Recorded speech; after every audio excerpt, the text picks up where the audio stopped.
Национальный центр «Россия» – пространство гордости за свою страну и людей, которые в ней живут. Аналогов ему в мире нет. Здесь работает постоянная экспозиция «Путешествие по России». Это наглядная демонстрация достижений нашей страны в прошлом и настоящем. С момента открытия Национального центра в ноябре 2024 года прошло более 10 выставок. Мы сотрудничаем с лучшими производителями страны. В универмаге «Россия» можно найти продукцию, созданную руками и сердцем. В гастрономических рядах представлены кухни народов России. Через вкус можно многое узнать о стране, ее традициях и культуре. Национальный центр – это сотни культурных, образовательных, деловых и международных событий, важных для всего мира. Мы соединяем сердца на первом, единственном в мире свадебном фестивале. Это бережное сохранение традиционных семейных ценностей. Мы бережно храним память о подвигах героев и объединяем людей со всех уголков России, создавая живую связь прошлого, настоящего и будущего. Особое внимание уделяем молодежи и развитию их профессиональных навыков. В школах юного экскурсовода и журналиста мы признаемся в любви к родине. В 2029 году откроется новое здание Национального центра в Москве. Добрый день, дорогие друзья, добрый день, уважаемые наши гости Национального центра России. Я рада приветствовать вас здесь. Давайте друг друга поприветствуем вашими аплодисментами. Меня зовут Юлия Козлова. Этот день я проведу вместе с вами, являюсь главным модератором Первого канала. И сегодня наша встреча называется «Не за партой. Географические знания через экспедиции и научные открытия». Знаете, среди географов есть такая шутка: географию можно выучить по карте, но понять только пройдя по земле. И сегодня мы как раз поговорим о том, как эта наука выходит далеко за пределы школьных стен, учебников и классов, и как она становится живым приключением, профессией и способом познания страны, а самое главное – познания самого себя. Мы живем в самой большой стране мира. У нас 11 часовых поясов, тысячи рек, гор, степей и лесов. Но вот как рассказать об этом молодому поколению так, чтобы они не просто запомнили, а все это прочувствовали? Как превратить географию из предмета в опыт? Сегодня на эти вопросы ответят 4 выдающихся эксперта. Люди, которые каждый день делают так, чтобы география оживала в экспедициях, в путешествиях, в научных открытиях и просветительских проектах. Я попрошу вас поприветствовать каждого нашего спикера бурными овациями. Игорь Шедловский, заслуженный учитель России, член комиссии Русского географического общества по географическому и экологическому образованию. Человек, который доказал, географию нельзя выучить за партой. Софья Махатадзе, руководитель направления по работе с партнерскими организациями программы молодежного и студенческого туризма. Студтуризм Минобрнауки России. Эксперт, который знает, как превратить путешествие в образование. Наталья Алексеенко, кандидат географических наук, доцент кафедры картографии и геоинформатики географического факультета МГУ имени Михаила Ломоносова. Человек, который готовит будущих исследователей в легендарной школе юного географа. Альбина Бекбулатова, директор департамента по работе с образовательными организациями Российского общества знания, доктор технических наук, доцент, почетный работник сферы образования Российской Федерации, человек-эксперт, который строит просветительскую инфраструктуру нашей с вами страны. Еще раз ваши аплодисменты нашим уважаемым экспертам. Дорогие друзья, спасибо, что вы сегодня присоединились к нам. Здесь, в Национальном центре России, пройдет живой диалог. Напомню, что если по ходу встречи у вас появятся вопросы к нашим экспертам, не стесняйтесь, поднимайте свои руки, к вам подойдут модераторы, которые находятся в зале, и вы сможете напрямую пообщаться с нашими спикерами. Еще раз всех приветствую и готова начинать. Дорогие друзья, ваши аплодисменты. Игорь Михайлович, позвольте, начнем с вас. Вы заслуженный учитель России, друзья. Человек, который десятилетиями доказывает, что географию нельзя выучить, сидя за партой. Вот расскажите, пожалуйста, как родилась эта идея выводить детей в экспедиции? Я так понимаю, это не просто прогулки на природе, а что-то больше. Пожалуйста. Нет, ну, на самом деле, идея не могла не родиться, потому что география – это тот предмет, который, нельзя действительно изучать за партой, потому что это тот мир, который нас окружает, его надо видеть. У каждой науки вообще есть, в принципе, своя такая специфика, да.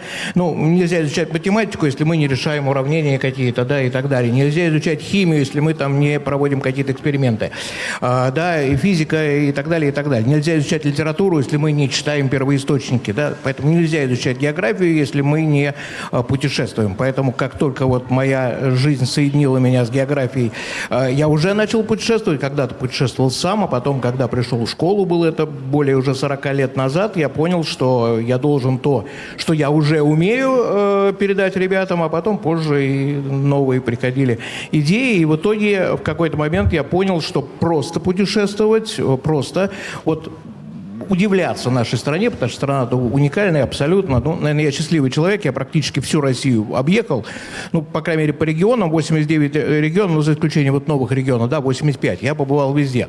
Вот. И, конечно, любое путешествие – это восхищение, потому что открываешь рот и понимаешь, что вот счастье-то оно вокруг тебя.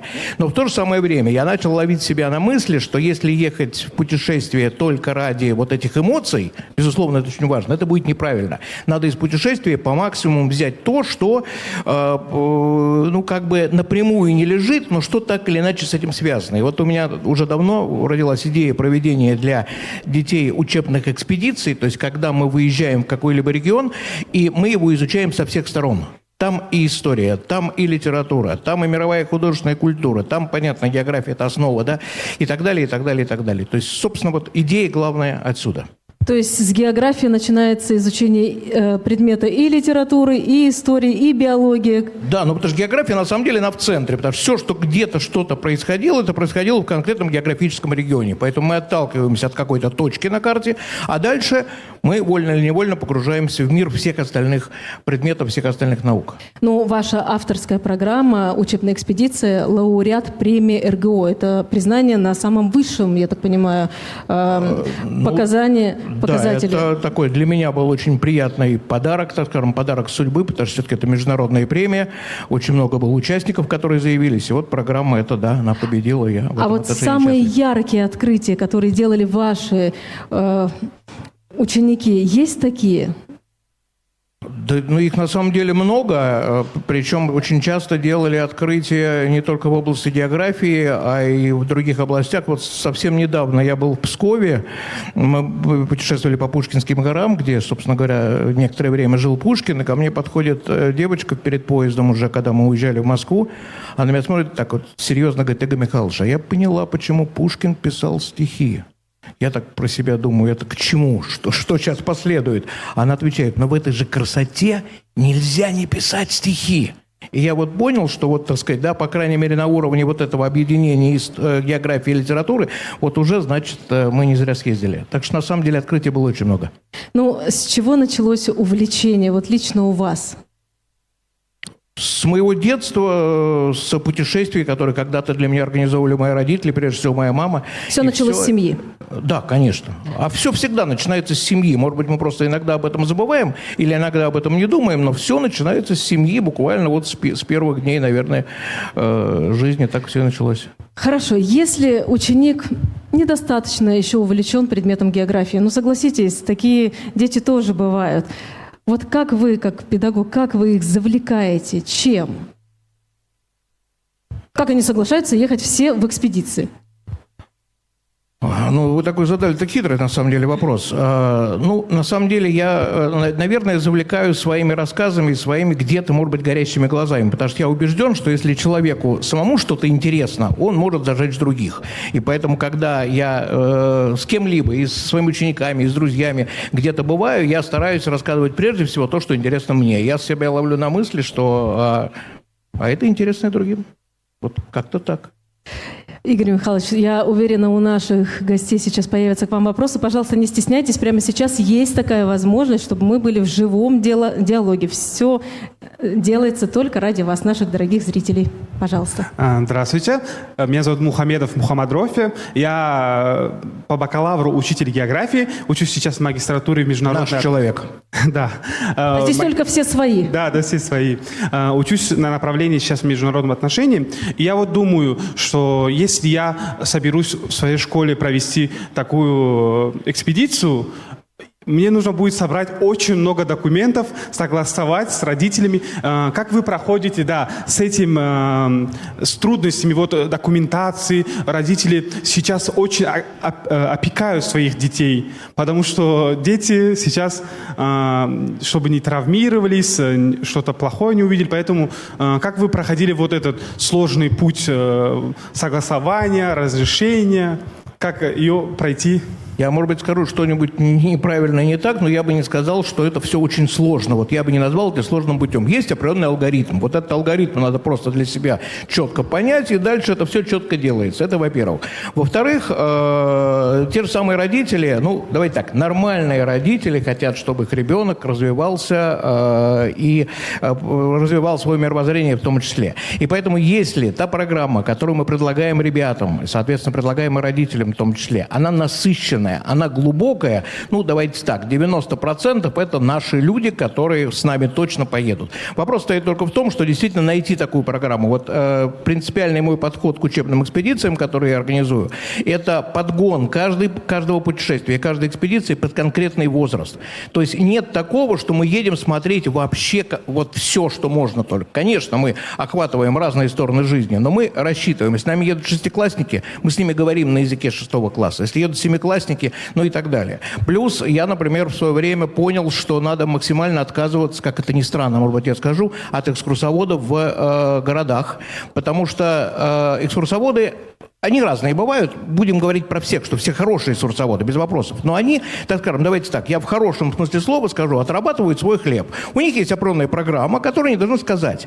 А мне, как человеку, который организует экспедицию, важно, чтобы для данных детей было сказано вот это, а вот об этом не надо говорить. Они либо не поймут, либо это отвлечет их внимание, либо это, ну, еще какие-то вот минусы. Договориться с экскурсоводами, как это ни парадоксально, невозможно. Я в свое время, так сказать, разные там и финансовые какие-то изыскивал варианты.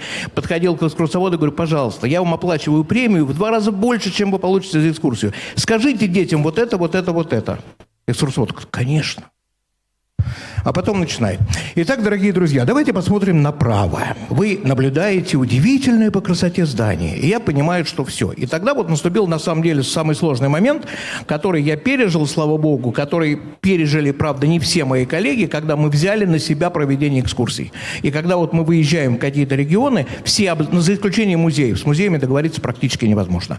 А вот все, что касается регионов, я веду экскурсии сам практически по всем регионам России. И я рассказываю тем детям, которые со мной поехали, ровно то, что принципиально важно, они поймут, или это будет на вырост, потому что любая экспедиция – это, с одной стороны, повторение, это, с другой стороны, изучение нового. И поэтому, когда я с детьми говорю на их языке, когда я знаю, что они должны знать и что им действительно пригодится в жизни, тогда у нас вот этот вот тандем складывается. И когда родители это видят, на самом деле, они только за, и у меня очень часто бывает, когда я вынужден отказывать кому-то в путешествиях, потому что, набирается такое количество людей, что невозможно. Я вот недавно из Петербурга вернулся, у нас поехало 100 человек, было 2 автобуса, веселая работа была у меня. Я утром, значит, в один автобус сажусь и провожу обзорную экскурсию, все рассказываю, показываю. В это время моя помощница вторую группу ведет в Эрмитаж.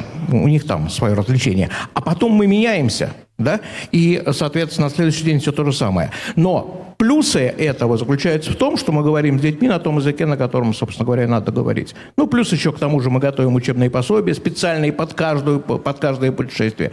Это и рабочие тетради, мы создаем авторские географические лото, то есть у нас очень много разных вот таких моментов, когда дети в путешествии не только отдыхают и не столько отдыхают, хотя отдых, безусловно, очень важен, а они продолжают учиться, они продолжают познавать этот мир, причем не только география, а все, история, литература, география, физика, там, подсчеты различные делаем. Там в Пскове были, считали, на каком расстоянии от крепости надо поставить пушки, чтобы ядро долетело до этой крепости. Да, вроде бы, казалось бы, какое отношение география имеет? Ну, самое прямое, потому что мы говорим о рельефе, мы говорим там, да, о каких-то моментах географического положения, и в то же самое время, пожалуйста, физика.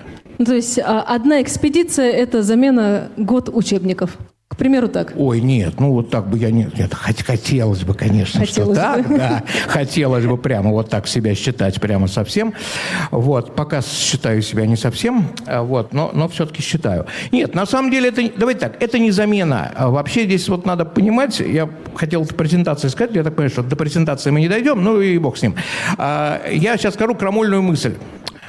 Научить детей никто не в силах. Ни родители, ни школа. Поэтому это очень банальная фраза, которая звучит, да, что школа учит. Ничему школа не учит, она не может учить по определению.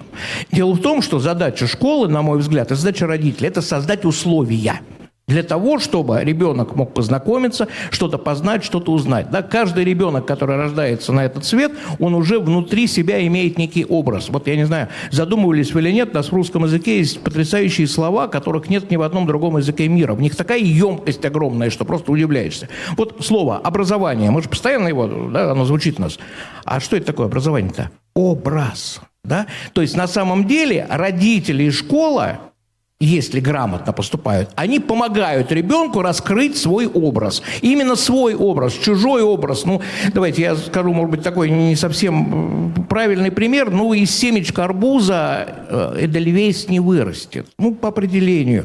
Как бы мы ни пытались что-то делать, да, поэтому то же самое касается ребенка. Он рождается, у него уже есть что-то внутри. Вот наша задача попытаться понять, что, или, по крайней мере, создать условия, чтобы это развивалось, да.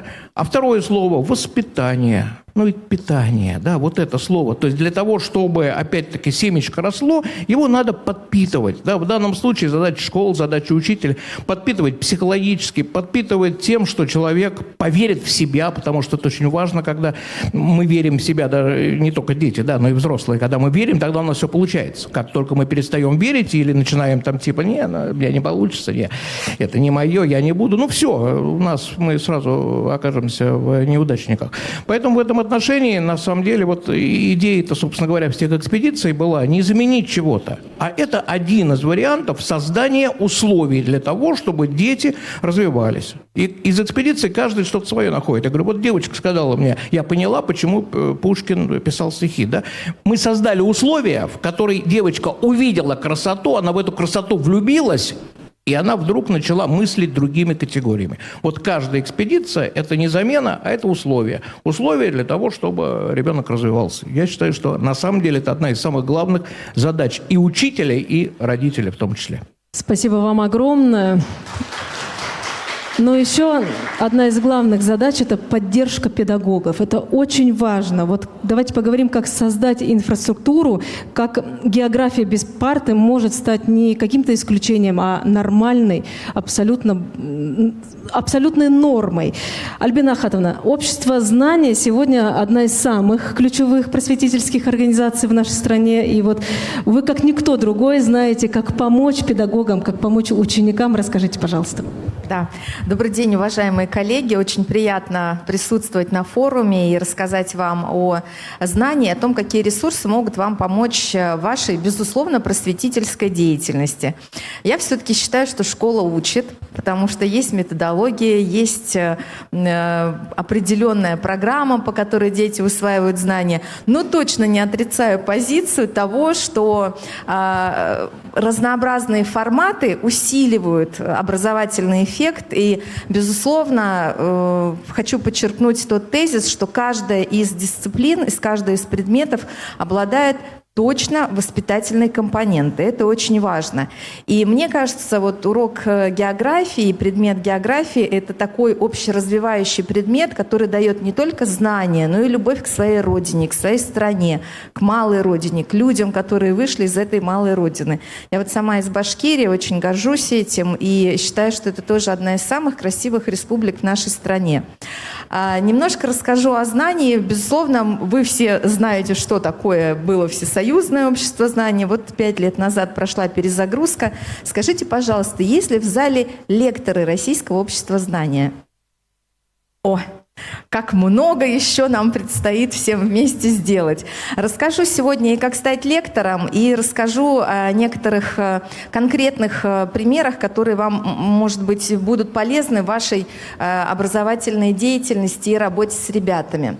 Конечно, основная наша деятельность – это чтение лекций. Но сегодня мы просветительскую работу ведем совершенно в разных форматах.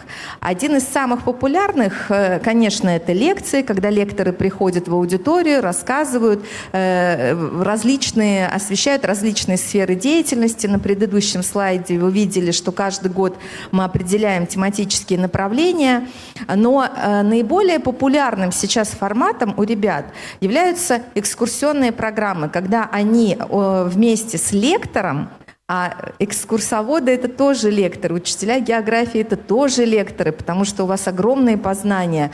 Ходят в экскурсии, в походы. И у нас такие экскурсии проводят не только учителя, не только краеведы, но и даже первые лица страны, руководители.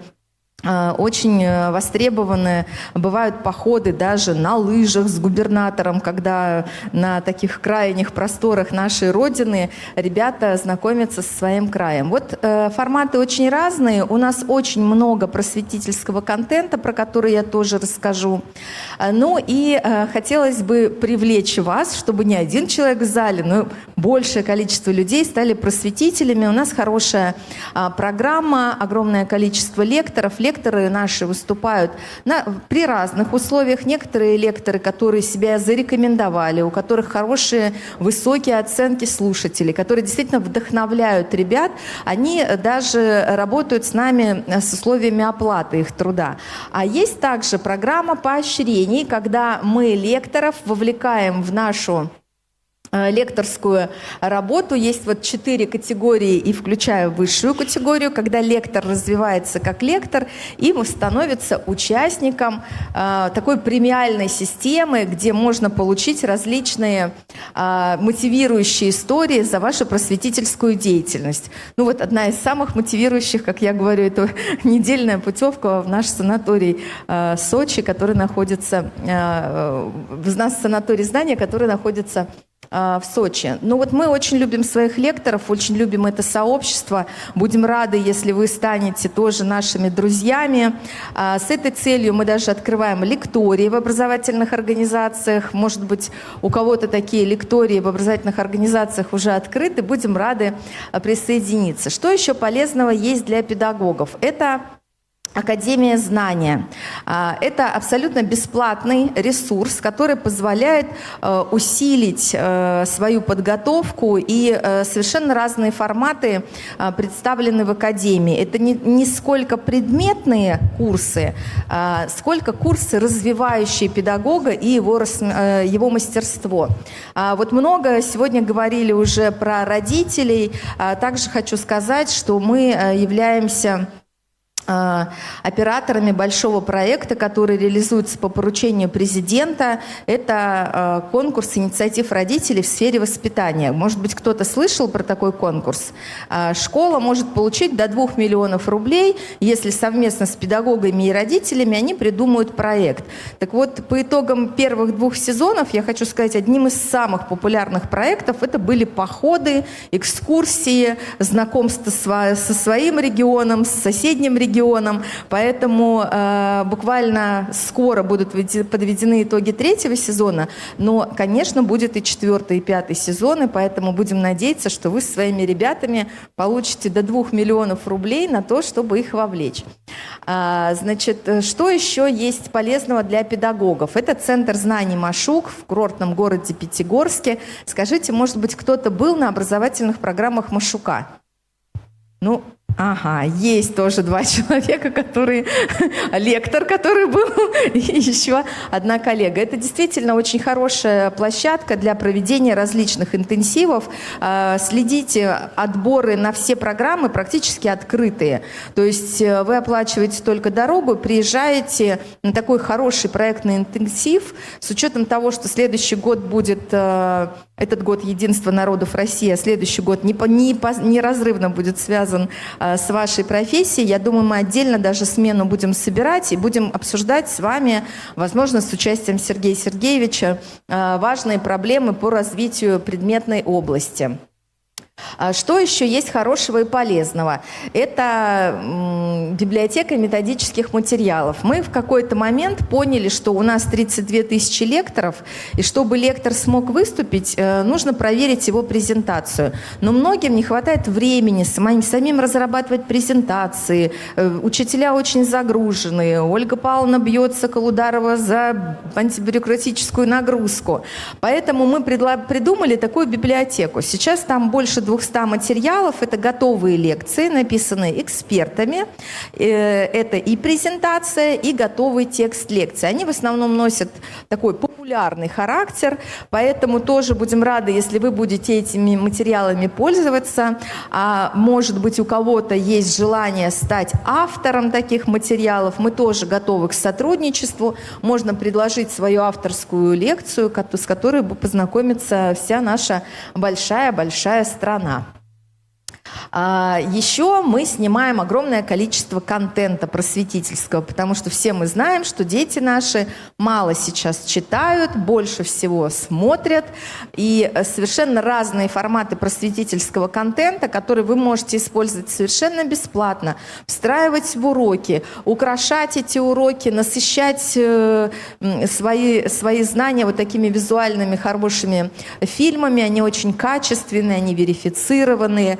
Они, даже некоторые из них встроены в конструктор рабочих программ, там, где вы можете как дополнительные материалы использовать вот эти вот видеолекции, видеоформаты. И будем рады, если этот материал будет вам полезен. В целом со школами мы работаем комплексно, немножко расскажу. Мы работаем не только с учителями, мы тоже являемся соорганизаторами этого форума и прошлогодних форумов, которые проходили совместно с Сергеем Сергеевичем и Институтом содержания и методов обучения. Мы много работаем с родителями. Сейчас запускаем программу родительского просвещения, где на регулярной основе будут читаться родителям лекции, и все-таки будем стараться вовлечь родителей в конструктивную повестку. Я понимаю, о чем вы говорите, что родители тревожные, не всегда у них есть время заниматься детьми, потому что да, мы все родители, мы работаем, мы зарабатываем деньги, но хочется тоже им рассказывать о том, что же происходит в системе. Мы развиваем клубы, и если у вас есть географические клубы, то тоже готовы дружить. Сейчас у нас, наверное, наиболее популярны это литературные клубы, в рамках которых мы тоже обсуждаем различные книги, произведения. Также мы работаем со школьными музеями, многие из них носят явно этнографический характер. Скажите, а есть ли у вас в школе вот музей, связанный с предметной областью географии? Опять одни и те же. В 3 школах. Да, в 3 школах. Ну вот сейчас проводим конкурс музеев, там тоже очень хорошая поддержка. Мы победителям даем комплекты оборудования для создания школьного музея. Следите за нашими новостями, будем рады. Работаем с библиотекарями, для нас это тоже просветители. И в целом стараемся поддерживать все инициативы различных сотрудников. Как я уже говорила, открываем лектории. Если вы хотите с нами дружить домами, как мы говорим, вы можете открыть дом знания, такую лекторскую, и тогда на постоянной основе мы будем вам присылать лекторов, вовлекать вас в наши интересные проекты, работать с ребятами, и будем мы рады, если в ваших образовательных организациях такие появятся аудитории. Что еще важного? Да, сегодня все говорят о единой линейке учебников. Мы практически со всеми авторскими коллективами договорились о том, что в этих единых учебниках появятся просветительские материалы Российского общества знания. Мы снимаем и мультфильмы, мы снимаем видеолекции. Главное, что, наверное, нам удалось найти такую форму подачи контента, которая ребятам очень интересна и востребована. Поэтому ждите новые учебники, надеюсь, они будут сделаны вместе с нами. Делаем, здесь мне сказали, что будут студенты тоже педагогических вузов, делаем трансляции для студентов, трансляции для родителей, для педагогов. Ну и наиболее интересный, наверное, формат, который вовлекает ребят в познавательную деятельность, это интеллектуальные викторины. У нас есть и трек «Что, где, когда». такой, который позволяет действительно организовать игру, а есть регулярные игры с ребятами, которые позволяют их тоже вовлекать в просветительскую деятельность. Ну и еще один проект, о котором важно рассказать, это наши марафоны. Несколько раз в год проходят марафоны знания с участием первых лиц страны. Проходят они как в Москве, так и на региональных площадках. Набираются туда люди, приглашаются открытым набором. Будем рады, если вы тоже присоединитесь. Вот 5 февраля здесь, в стенах Национального центра России, мы открывали с нашим президентом год единства народов России. И вот он, когда вышел на сцену, я помню эту его эмоцию, он просто ахнул, когда 189 национальностей в национальных костюмах представляют нашу страну. Это действительно, вот когда люди собираются на одной площадке, это очень вдохновляет и показывает, какая у нас богатая культура и какая богатая наша страна людьми и народами, традициями и, безусловно, природой. Ну, на этом, наверное, я буду завершать. Мне всегда можно позвонить, написать. Я буду рада, если мы с вашими организациями и с вами лично выстроим хорошие дружеские отношения. Спасибо большое. Если есть вопросы, у меня есть 2 минуты 36 секунд на них ответить. Дорогие друзья, не стесняйтесь, поднимайте свои руки, если появились вопросы к Альбине Ахатовне. Если у вас нет, можно я уточняющий вопрос? Да, Альбина конечно. Да. Вы ведь постоянно взаимодействуете не только с педагогами, но и со студентами. Вот какая поддержка у них главная? Может быть, бесплатные курсы, обмен опыта, какие-то, может быть, методические поддержки? Расскажите о них. Да, действительно, мы работаем на самом деле с разными целевыми аудиториями. Про родителей учителей сказала, школьники, студенты. Сейчас начинаем работать с дошколятами. Для студентов у нас огромное количество просветительских материалов, лекций, тоже видеоконтента, но хотелось бы здесь рассказать об одном проекте, который прямо относится к теме. Он называется «Узнай Россию сознанием». Этот проект для иностранных студентов, которые не знают традиции нашей страны, которые не совсем знакомы с нашей культурой, обычаями. И вот огромное количество иностранных студентов приезжает в нашу страну, и мы рассказываем им про нашу Россию, стараемся показать, какая она многообразная, красивая. И если вы вспомните советские годы, огромное количество студентов училось в России, и вот сейчас, выезжая в страны Африки, мы видим, как они любят страну, как они любят людей. Вот эти даже 30 лет абсолютной пропаганды, разрушающей мнение нашей страны, не разрушила их, потому что они здесь учились, они знают наших ребят, они жили с ними в общежитии, и поэтому мы вот такие проекты тоже реализуем. А проектов на самом деле очень много. Делаем каникулы со знанием, помогаем методически, приглашаем лекторов, играем в игры. В общем, проектов очень много. Спасибо. Спасибо вам огромное. У нас появились вопросы. Буквально короткий вопрос, пожалуйста. Хотел спросить, вот иностранные участники сказали, вспомнил международный фестиваль молодежи, который будет проходить в Екатеринбурге. Да. Будет ли общество знаний соорганизатором данного мероприятия? Безусловно. Мы полностью отвечаем за деловую программу этого большого, важного международного мероприятия. И у нас будет, по-моему, 5 или 6 лекториев. Не буду раскрывать секреты спикеров, но спикеры будут очень значимые. Сегодня мы приглашаем и зарубежных спикеров. И вот, как говорит наш президент, мы открыты миру, и мы всегда это показываем. И мы работаем, у нас даже в нашей премии, главной просветительской награды страны, есть отдельный трек для иностранных просветителей, для людей, которые занимаются просветительской деятельностью. Я вот в свое время работала в Наукограде, я хочу сказать, что научные связи не порушены. Люди работают с людьми, люди дружат с людьми, поэтому мы сейчас делаем все для того, чтобы показать, что наша страна миру открыта, что мы всех ждем. Но я очень рада тому, что, несмотря на сложные обстоятельства, все больше и больше граждан нашей страны узнают, что Россия огромная, красивая, многообразная, и очень завидую проекту, который позволяет школьникам ездить по всей стране и узнавать ее прекрасные красоты. Вот в нашем детстве, к сожалению, такого такого не было.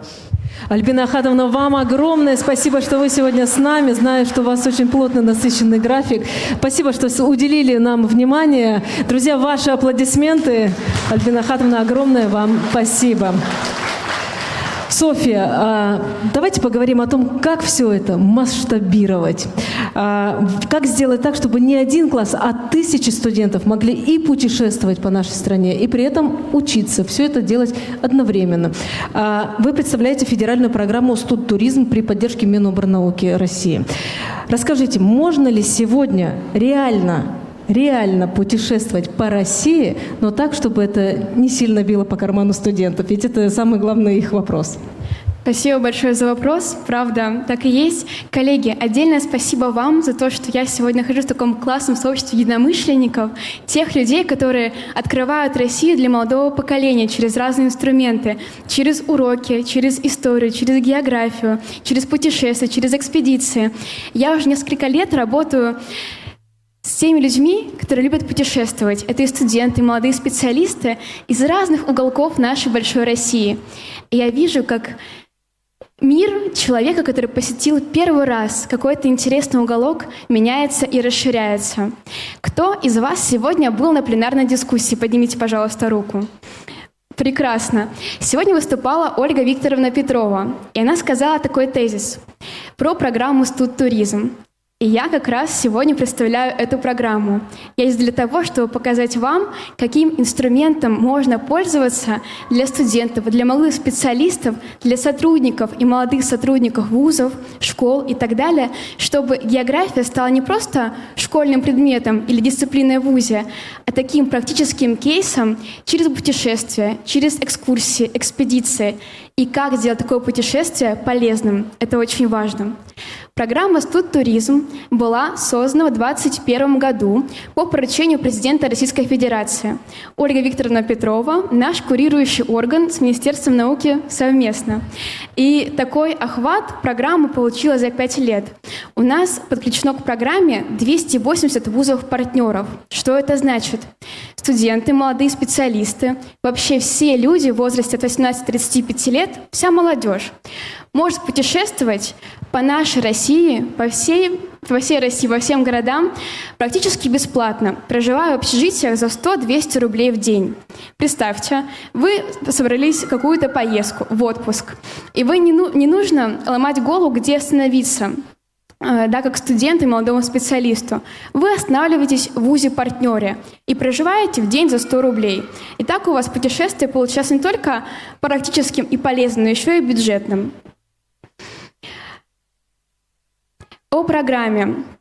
У нас есть сильное сообщество единомышленников. Вы не останетесь одни. Можете мотивировать ваших студентов и коллег, возможно, ваших детей, что в каждом городе ждет научный специалист, такой амбассадор программы, который станет проводником в этом регионе.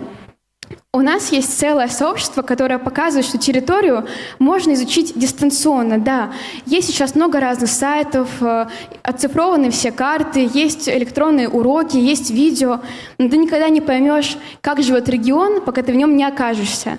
И наша программа делает путешествия доступными, полезными и простыми для молодежи. Нужно изучить территорию, находясь внутри нее. Мы можем бесконечно изучать учебники, это очень полезно, как базовое знание, но мы мотивируем студентов путешествовать, чтобы знакомиться с культурой страны, видеть, как живут люди, и потом обмениваться знаниями, мотивировать таких студентов, как и ты, путешествовать по нашей большой России. Россия глазами молодежи. Что мы видим с точки зрения программы, молодежной программы, которая охватывает все регионы? К нам подключено 127 городов.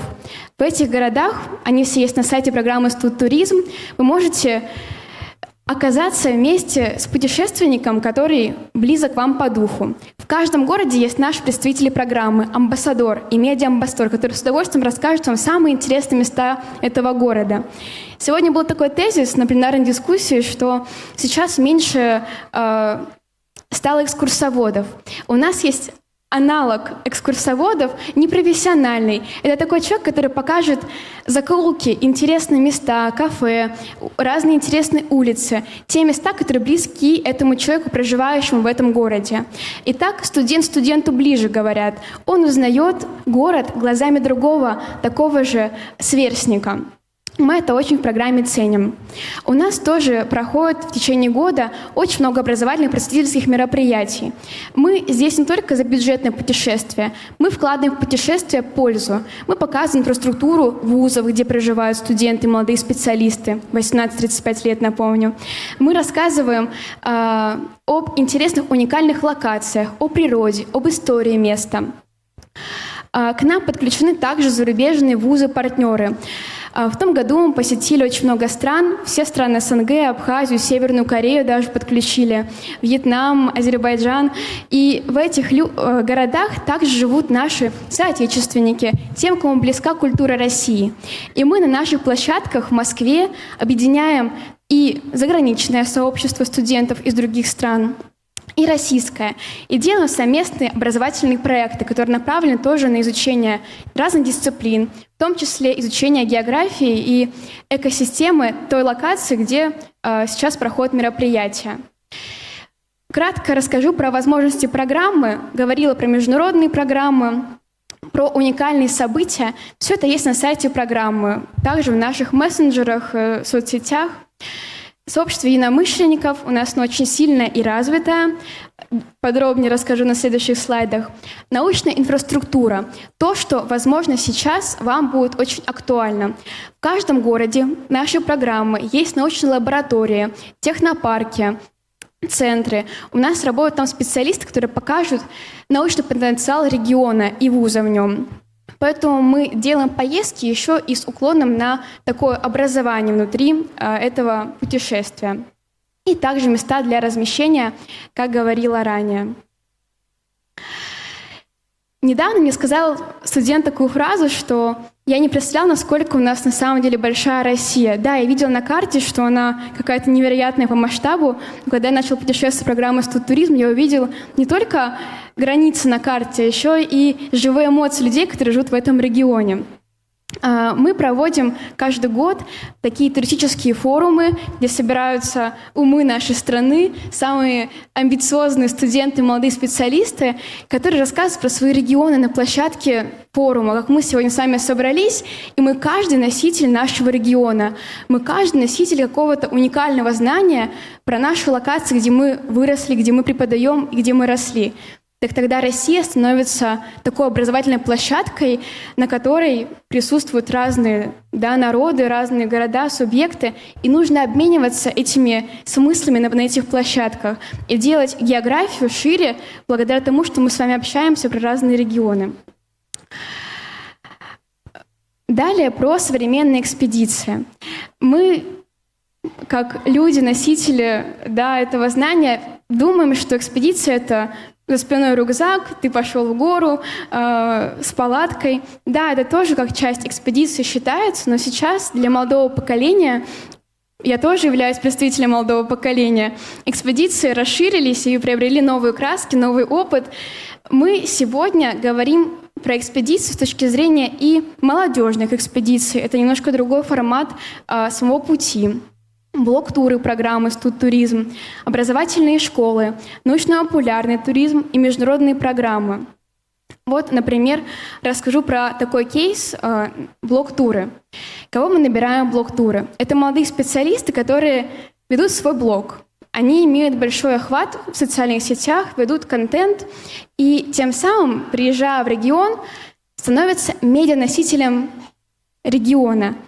Они рассказывают про регион в социальных сетях своим сверстникам и тем самым подпитывают интерес к этой локации. Они снимают такой живой UGC-контент, который потом становится популярным и вирусным. И так мы географию со школьного предмета перекладываем на такой практически живой опыт, чтобы студенты и школьники сами тянулись путешествовать и больше узнавать прикладного материала, который на самом деле доступен благодаря разным программам и разным инструментам. Не буду долго останавливаться про амбассадоров и медиа-амбассадоров, наше сильное сообщество единомышленников. Если раньше таким отчетом после экспедиции был научный отчет, да, он сейчас тоже, конечно, есть, но сегодня для молодого поколения отчетом после поездки становятся ролики, фотографии, рилсы. И вот такой контент действительно очень сильно популярен и расширяет наши просторы географии и мира в целом. Тут были наши фотографии. Тоже такой тезис, который мы через многие поездки несем, что путешествие помогает лучше понять не только страну, но и самого себя. После поездок у нас многие говорят, возвращаются, что мы поняли, кем мы хотим стать в будущем, в какой университет мы хотим поступать, какие направления нам интересны, потому что мы увидели глазами, как это все происходит. Теперь мы экологи. Да, теперь мы занимаемся урбанистикой, потому что мы видели, как в городах это процветает и почему им это важно. Вот, готова тоже ответить на вопросы. Софья, позвольте, я задам вам вопросы. Вы ведь общаетесь со студентами до поездки и потом, наверное, по окончанию этой поездки. Вы видите, как у них меняется восприятие нашей страны после длительной или какой-то очень серьезной поездки? Конечно, у нас группы набираются и очень сильно отрабатываются по ходу этой поездки. Мы работаем и до поездки, и во время сопровождаем, и после. Проводим такую небольшую диагностику, как меняется мир у человека. И обратная связь нас удивляет. Иногда студенты думают, что путешествовать это очень сложно, выбирать маршруты это очень скрупулезно и не хватает силы, времени, это очень дорого, такие тезисы звучат. Но после поездок мир как будто бы расширяется, и география действительно приобретает новые краски и такие горизонты новые. Поэтому, да, мы помогаем как инструмент мотивировать студентов изучать разные регионы нашей страны. А вот на форумах амбассадоров встречаются ребята, наверное, из Калининграда, с Урала, с Казани. Вот какие эмоции они там испытывают, чем они обмениваются? Расскажите. У нас есть кейс, мы проводим такое поле чудес на этих форумах, и каждый привозит с собой частичку своего региона. Это может быть какой-то значок или какая-то кухня, культура, то, чем регион живет. И мы на таких форумах, когда собираются разные округа, разные страны приезжают, мы делаем такой там на 1,5-2 часа круглый стол, и каждый рассказывает про то, что он привез и чем этот регион уникален. Поэтому да, мы помогаем здесь в плане расширение пространства и сознания студентов. То есть, а блог-туры, я так понимаю, что студенты любительскую съемку делают, а впоследствии, путешествуя с вами, они превращают это в свою профессию? Все верно, да. Ну, это, конечно, невероятно. Спасибо вам огромное за это. Дорогие друзья, если у вас появились вопросы, пожалуйста, не стесняйтесь, задавайте их. И, уважаемые наши спикеры, вы тоже включайтесь в диалог, если вдруг у вас возникнут вопросы. Пожалуйста. Здравствуйте, у меня такой вопрос. Как вы выбираете, в какие города отправлять своих медиа-амбассадоров? Хороший вопрос. Очень хороший вопрос. У нас в программе подключено 127 городов и, соответственно, вузов. Поэтому в любой город может человек поехать по своему желанию. Как мы выбираем города для блок-туров программы? Из-за того, что мы федеральная такая структура, у нас есть конкурс, рейтинг вузов. Каждый год 50 лучших вузов получают по определенной денежной сумме. В том году это было 500 тысяч рублей. И эти вузы на своей площадке развивают молодежный студенческий туризм. И если не за год зарекомендовали себя с положительной точки зрения, много студентов к ним поехало в общежитие, да, жить, и много территория была исследована. В эти регионы мы отправляем блок-туры. То есть мы взаимодействуем с вузами напрямую. Если вуз хочет, чтобы к нему приехали, изучили локацию этого вуза, научную инфраструктуру, увидели, пообщались студенты друг с другом, то мы в этот город едем. Вообще у нас каждый год в районе 1000 поездок, поэтому 1000 городов, 1000, точнее, поездок в эти города у нас осуществляются. Практически все регионы задействуем. Спасибо огромное, это стоит аплодисментов. Давайте, перед тем, как мы продолжим наш живой диалог, заглянем в стены легендарного МГУ, школа Юнг, полевые практики, настоящие научные открытия. Наталья Анатольевна, как никто другой об этом знает. Школа Юнг — это ведь уже такая легенда. Вот сколько великих географов вышло из ваших стен? Расскажите. Так, давайте я вам помогу. Позвольте мне помочь вам. Спасибо Пожалуйста. большое, извините. Добрый день всем. Давайте поприветствуем Наталью Анатольевну. Поднимите руки, кто из вас в 10-м или 15-м на каком-то торжестве говорил тост. До меня уже сказали многое, да? И я буду повторять в какой-то степени, особенно про географию и про то, как важны экспедиции в жизни каждого человека. А сколько географов знаменитых вышло из школы юного географа, мы не считали, потому что их действительно много. Нашей школе через год будет 80 лет. Да. А вы знаете, что Игорь Михайлович окончил вашу школу? Вау! А вы об этом не знали. Вот какие тайны сегодня открываются. Нет. Игорь Михайлович, пожалуйста.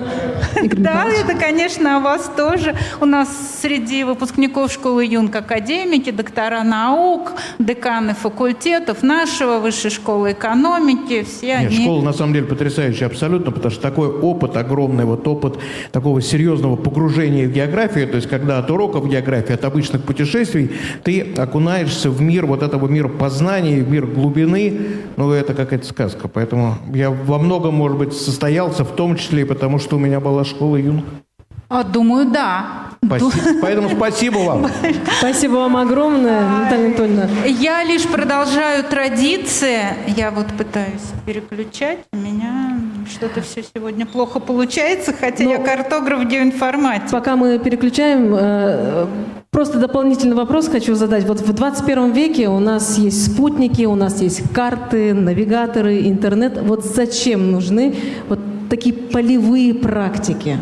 Да что вы. Расскажите нашей молодежи. У меня просто в презентации дальше будет про практики. Может быть, я действительно, теперь пошла презентация без моего участия уже. И, давайте о задачах школы юного географа я сокращу слайд. Самая наша основная задача – это показать школьникам, что такое география, профессиональная география.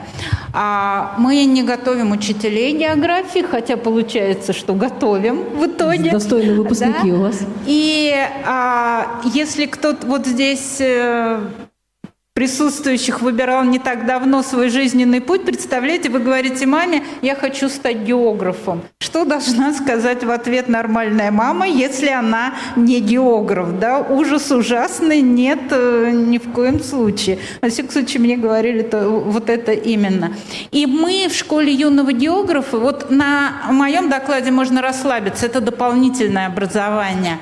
Мы показываем, что такое география профессиональная и нужна она тебе или нет. Человек, который 3 года учится в нашей школе, сейчас это по пятницам, с 5 до 8, то есть совершенно дополнительно, да, он за 3 года должен разобраться, я совершенно... Давайте я буду перелистывать, а вы мне просто говорите следующий. Вы думаете, у меня рука тяжелая? Вдруг у меня получится.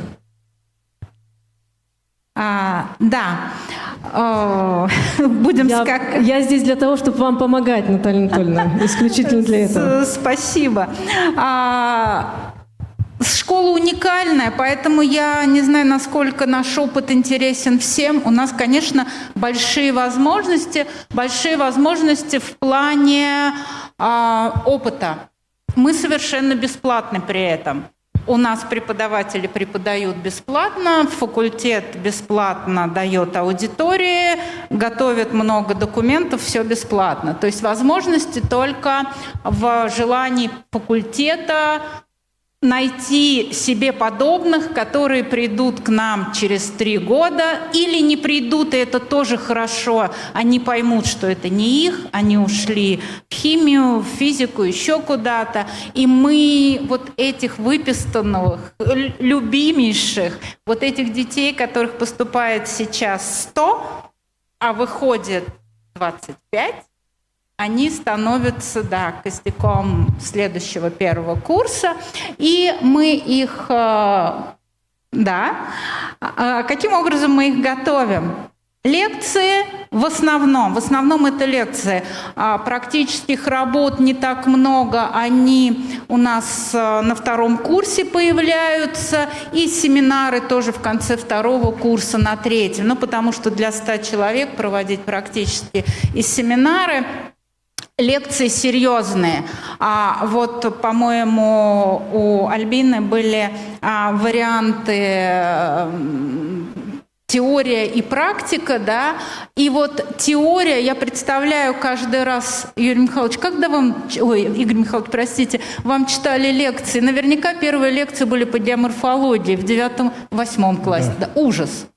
Нет? Ну, как сказать, первоначально вот вообще я представляю это все оказалось детей. ужасом, потому что я понял, что я никогда это не смогу понять по объему всему. А когда у нас читали там историю географических открытий, то это был вообще какой-то, так сказать, совершенно улет такой в другой мир.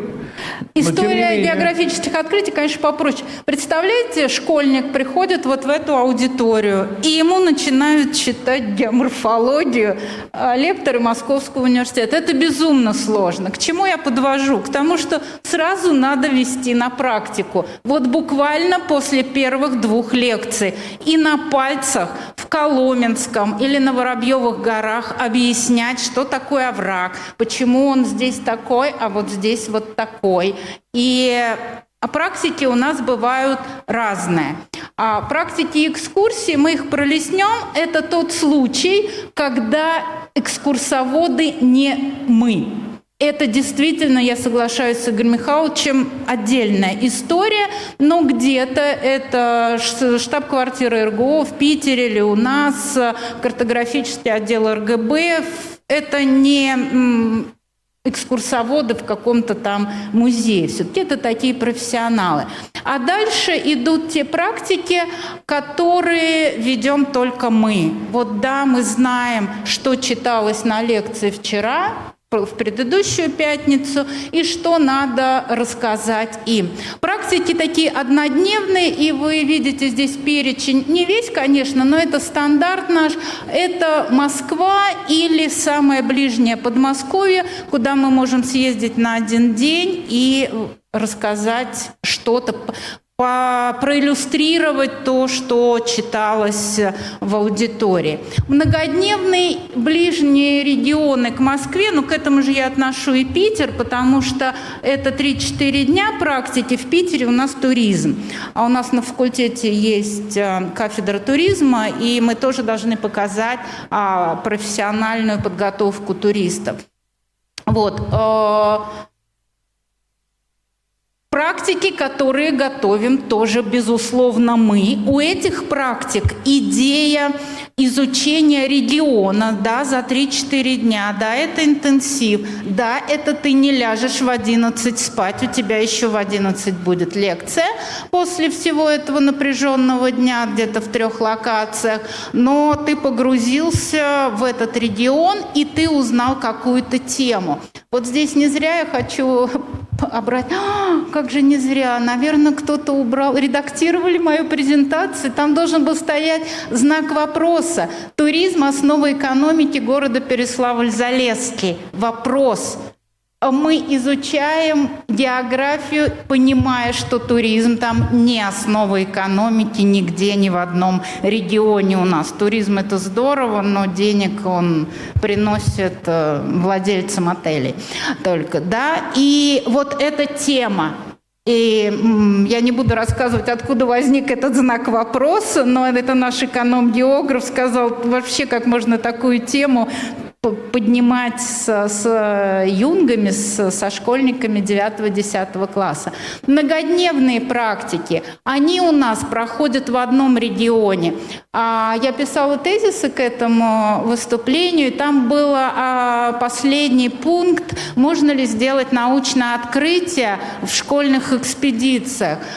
Здесь не раз звучала идея о том, что ты открываешь себя. Да, безусловно, вот это открытие ты делаешь, это очень важно, это, наверное, самое важное. Но сделать научное открытие школьнику можно еще, если ты в один регион съездил много раз. Приезжай один раз, сделав почвенный разрез, ну да, ты увидел серые лесные почвы. Но когда ты сделал 5 раз разрез в этой примерно локации, а на 6-й увидел что-то другое, возможно, это тоже открытие. Наши юные географы, мы их называем юнги, ездят в Мурманскую область, у нас там база факультета, и они могут съездить за годы обучения 6 раз. То есть 6 раз в разные сезоны, это зима-лето, и разное лето. Оно на севере у нас разное. Может быть снег, может быть жара в это время, может быть половодье, может быть засуха. И ты видишь вот эту природу. Ты всегда видишь в комплексе географию. В Переславле-Залесском на 3 дня и в Калужской области за 1 день. Там неотделима вода от рельефа или от растений. А здесь ты изучаешь больше 10 дней этот регион. И, конечно, ты много про него знаешь и понимаешь. Мы всегда ведем полевые дневники. Я смотрю, что сейчас эта история или эта идея прочно вошла в жизнь многих туристов и экспедиционщиков. Я вижу, что в интернете продают очень разные полевые дневники, от классических, там чуть ли не Академии наук советской, до каких-то трансформированных. У нас к ним нет никаких требований. Задача писать, зарисовывать, клеить билетики, чеки из столовой горно-обогатительного комбината, чтобы посмотреть, какие там дотации, чеки из магазина, чтобы сравнить, сколько стоит молоко в каком регионе. И это, конечно, такая небольшая боль преподавателей. Сначала ты объясняешь, как его надо вести, потом ты проверяешь. Мне кажется, проверка – это самое сложное. Можно дальше. Полевые дневники наши юные географы пишут везде, в любых условиях. И мне нельзя задать вопрос, то есть они не имеют права задать вопрос, а брать ли с собой полевой дневник. Это просто вот сразу 2. Конечно, брать, его все время брать, и эти дети, повторяю, вот они должны ловить каждое слово. Собственно говоря, наверное, у меня все. Осталось какое-то время на вопросы. Да, вот так. А какой самый минимальный возраст был у вашего юнга? У нас в нашу школу можно поступить 1 раз в жизни, только в сентябре 9 класса. У нас обучение 3 года. Я пыталась принимать 8-леток, не подходят, сложно, а дальше они просто не успевают. У нас есть заочное обучение, там можно 1-2 курс пройти в 1 год заочно. И заочники – это на самом деле наша такая, не то чтобы уловка, а попытка охватить большую аудиторию, потому что многие еще не знают в 9 классе про нашу школу, а потом, подсоединяясь заочно, они имеют право ездить на практике. Когда ты съездил на практику, ты стал членом коллектива, и мы сейчас прорабатываем, уже проработали тот момент, что те, кто может доезжать до университета, заочники, они со 2 курса, успешно пройдя 1, тоже посещают очные занятия. Наталья Анатольевна, я понимаю, что даже самые современные технологии никогда не заменят живого присутствия в поле. Вот какие яркие открытия сделали именно ваши студенты, будучи в поле? Вам сейчас, возможно, покажется это не очень ярким, но, допустим, мы идем по небольшому поселку, или большому, наоборот, Белгородской области, и мне мальчик юнга, я в этом поселке много раз была, он мне говорит: Наталья Анатольевна, а вы видите, заборы везде вровень с окнами, а там, где окна, заборы прозрачные. Я никогда этого не замечала. А вот там такая... Я считаю, что это, наверное, важнее, чем, не знаю... Они узнали, почему так это? Почему не можно рассказали? Объяснять. Мы дальше идем, пытаемся с ними это как-то рассудить и объяснить, но вот они заметили, они смотрят.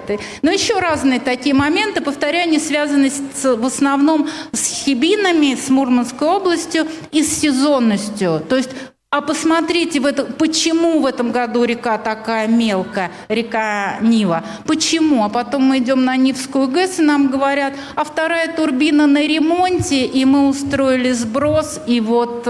А мы думали, что дождей там не было или еще что-то такое. А если ваш студент не планирует стать географом, ему все равно полезны эти практики? Они ему нужны? География везде. И даже если ты будешь физиком, химиком, строителем, воспитателем детского сада, зная, как обустроен мир, ты сам себе будешь понятнее, тебе мир будет понять, и ты сделаешь мир лучше.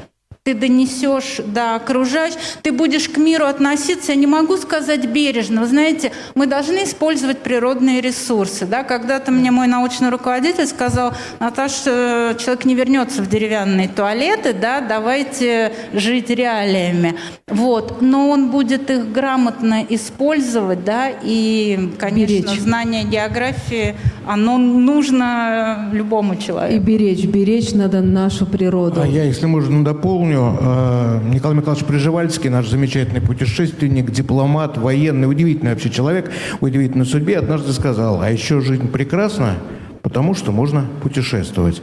А путешествие – это география. Поэтому я, продолжая то, что сказала коллега, в любом случае, любое погружение в мир географии, в мир путешествия делает человека лучше. Да, когда путешествия еще и не бьют по карману, благодаря Софье, спасибо вам большое, это еще приятнее вдвойне.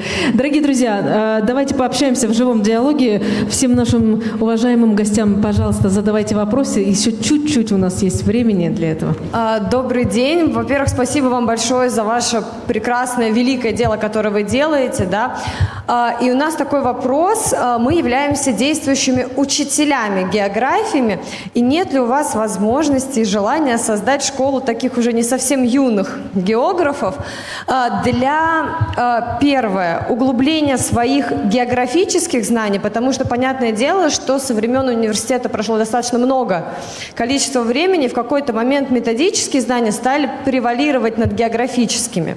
И второе, как раз для того, чтобы самим понимать, как устраивать именно вот такие практики для детей. То есть у нас школа, которая занимается действительно выездами, школа вывозит детей на практики, но мы сталкиваемся с такой проблемой, что мы не до конца понимаем, а что нам, как показать детям. И, в общем, было бы очень прекрасно, если бы МГУ, может быть, организовали бы для учителей географии, во-первых, какие-то лекции с углубленными знаниями геоморфологии, геологии, да, гидрологии, и плюс именно вот что-то вот связанное с проведением непосредственно практик полевых. Спасибо большое. Да, это очень актуально. Как принято говорить, спасибо за вопрос, но я вас очень понимаю. И когда-то, когда я только стала директором школы юного географа, я думала, что вот проведя несколько таких полевых практик, я подумала, надо возить учителей. Вот в свое свободное время я организую вот ровно это для учителей, я поведу своих коллег, но все дело в том, что я действующий преподаватель МГУ. И у меня 900 часов нагрузки, не считая чего-то. У меня просто отпуска нет лет 15. Поэтому учителя туда не вписываются никак. Я не знаю, что с этим делать. Я очень хочу отклика от учителей. Да, иногда я прихожу в школы, мы можем потом как-то, меня можно найти, там, кстати, где-то будут в конце. МГУ, географический факультет, Алексеенко Наталья, я в доступе, но времени нет, и у наших преподавателей тоже нет времени. Повторяю, что это все на таких началах общественных. По пятницам вечером они читают лекции. Можно я на ваш вопрос немного отвечу? В МГУ времени нет, а в Русском географическом обществе, которое я представляю, я член комиссии Русского географического общества по географическому и экологическому образованию, и вот мы уже 2 года проводим специально для учителей географии встречи, которые называются «Вопросы географии». Проходят они в московской штаб-квартире Русского географического общества.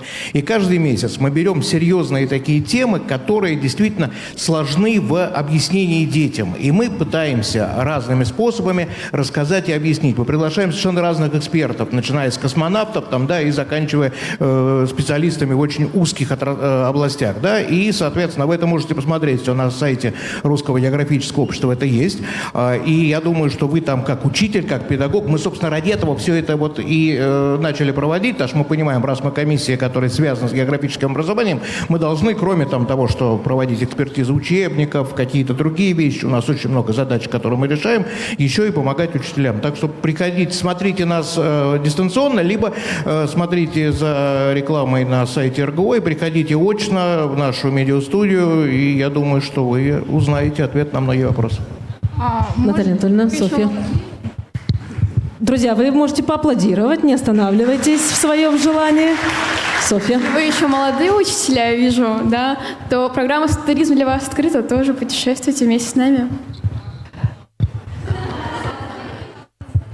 Какие возможности у чуть старшего поколения? Давайте расширяться. Для студентов 18-35, а может быть потом еще и больше будет. Мы тоже над этим работаем, подключаем сейчас, например, СПО, но это в другую сторону мы уходим. Потом, возможно, будет расширяться в другую сторону. Министерство науки и высшего образования скажу эту идею. Софья, мы всецело вас будем поддерживать, да, дорогие друзья? Потому что еще Русское географическое общество проводит разные экспедиции, мы тоже набираем волонтеров, причем волонтерами туда едут не только те, кто 18-35, но и те, кто 35-100. Игорь Михайлович, завтра все вместе выезжаем в экспедицию вместе с вами. Друзья. Легко. Сейчас кофе попьем, мы можем сегодня. Зачем откладывать на завтра то, что можно делать сегодня? Отлично, прекрасно, Наталья Анатольевна.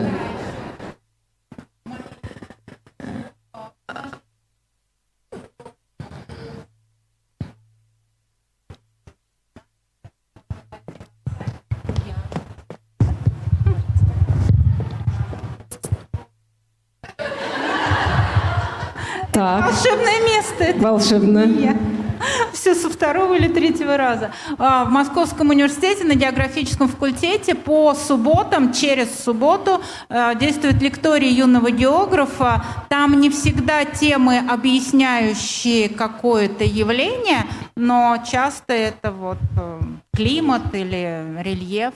Так что... В продолжении темы Московского университета. Такой хороший, насыщенный диалог пошел. В Русском географическом обществе работает лекторий и при Московской штаб-квартире, и при Питерской.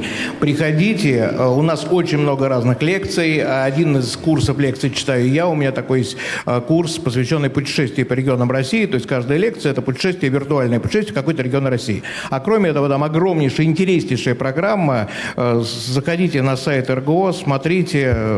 Я думаю, вы найдете что-то интересное для себя. Перед тем, как в виртуальное путешествие мы с вами отправимся, нас сегодня уже пригласили в реальное путешествие. Дорогие друзья, я уверена, что эта встреча была очень интересной и полезной для всех нас. Давайте поблагодарим наших уважаемых спикеров. География ведь это не просто наука о Земле, это наука о познании своей страны, о познании себя самого и своего места в мире. А у нас великая, самая красивая страна, и я уверена, что меня каждый здесь сидящий поддержит, что в этой великой стране самое главное – это кто? Это люди. Огромное вам спасибо за ваш труд. Вы учителя, вы педагоги, вы каждый день, ежедневно несете знания нашей молодежи, вы обучаете школьников, студентов. За это вам низкий поклон. Спасибо вам за вашу любовь и преданность к вашей профессии. Дорогие друзья, сегодня Национальный центр России приветствует всех вас. Спасибо вам за эту встречу. И еще раз давайте поддержим наших уважаемых гостей. Следите за анонсами и новостями Национального центра России. С вами была Юлия Козлова. Спасибо. До новых встреч.